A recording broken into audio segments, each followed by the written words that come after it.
Assalomu alaykum hurmatli obunachilar. Bugun kala gulini gultuvakka olamiz. Bu gultuvakni bahorda gultuvakdan yerga ekib oldim. Mana yil bo'yi yerda o'sdi. Gullab bo'lgandan keyin ekdim. Mana ikkita tana edi. Mana shuncha bo'libdi.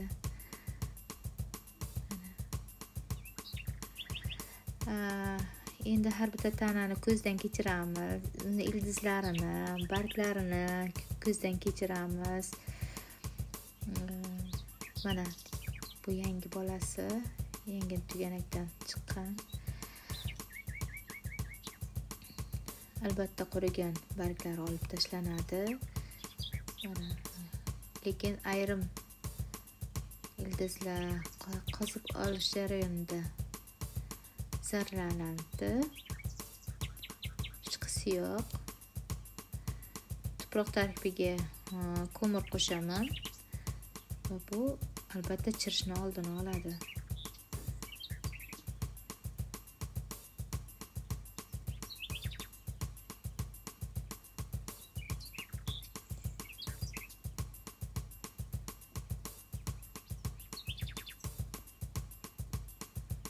Har bitta navdani ko'zdan kechiramiz chiroyli qilib.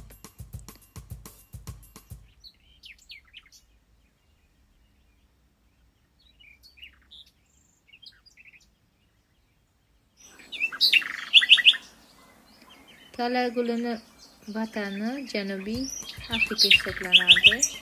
Bu gul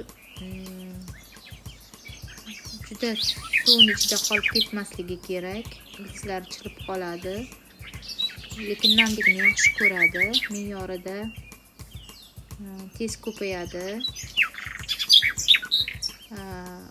Gul uchun mana ildizlarning hajmiga qarab mos gultuvak tanladim. Gultuvakning tagi teshilmagan edi, teshib oldim. Gultuvakning tagiga drenaj solamiz. Drenaj sifatida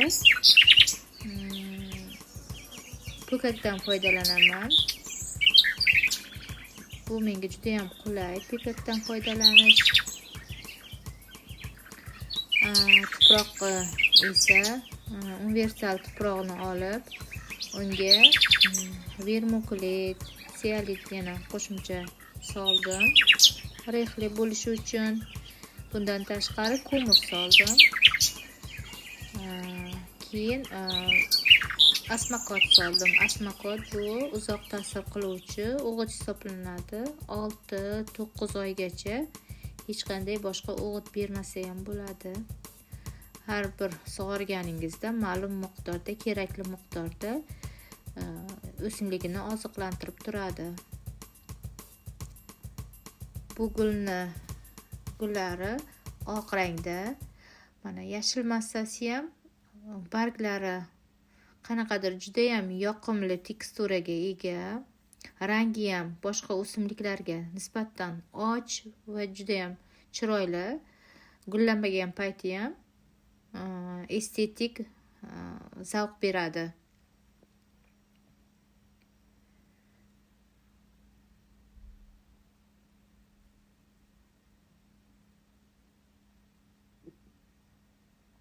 Mana tuproq bilan to'ldirib gultuvakni atrofini bosib chiqamiz. Sababi ildiz bilan tuproq orasida havo qolib ketmasligi kerak. Havo qolib ketsa, chirish prosesslari boshlanishi mumkin. Shu uchun yaxshilab, zichlab bosib ekamiz.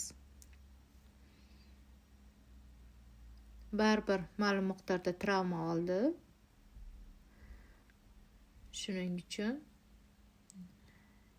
2-3 kundan keyin sug'oramiz. Ungacha o'sha uzilgan, shikastlangan tomirlar, o'sha shikastlangan joyi qurib bitadi va 2-3 kundan keyin bemalol yaxshilab sug'orib olamiz.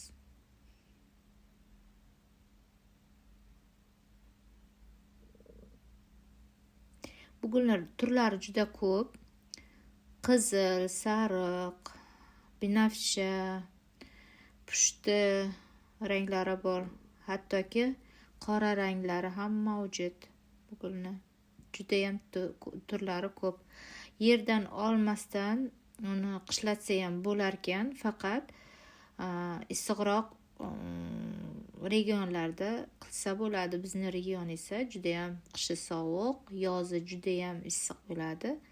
O'sha uchun ichkariga olib kiramiz. Tashqarida qoldirmoqchi bo'lsa, mulcherivini deydi, ustiga yana chirigan barglar yo apilka shunaqa narsalar bilan yopib qo'yish kerak. Bahorda yana o'sib chiqar ekan.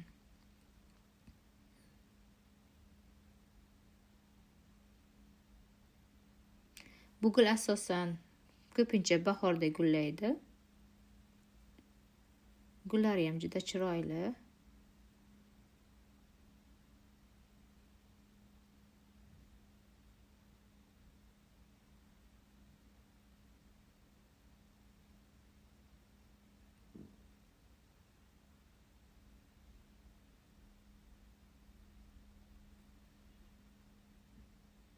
Mana gulimiz tayyor bo'ldi. Videomiz manfaatli bo'lgan bo'lsa, like tugmasini bosib, podpisatsiya bo'lib qo'yinglar. Rahmat e'tiborlaringiz uchun. Kattakon rahmat.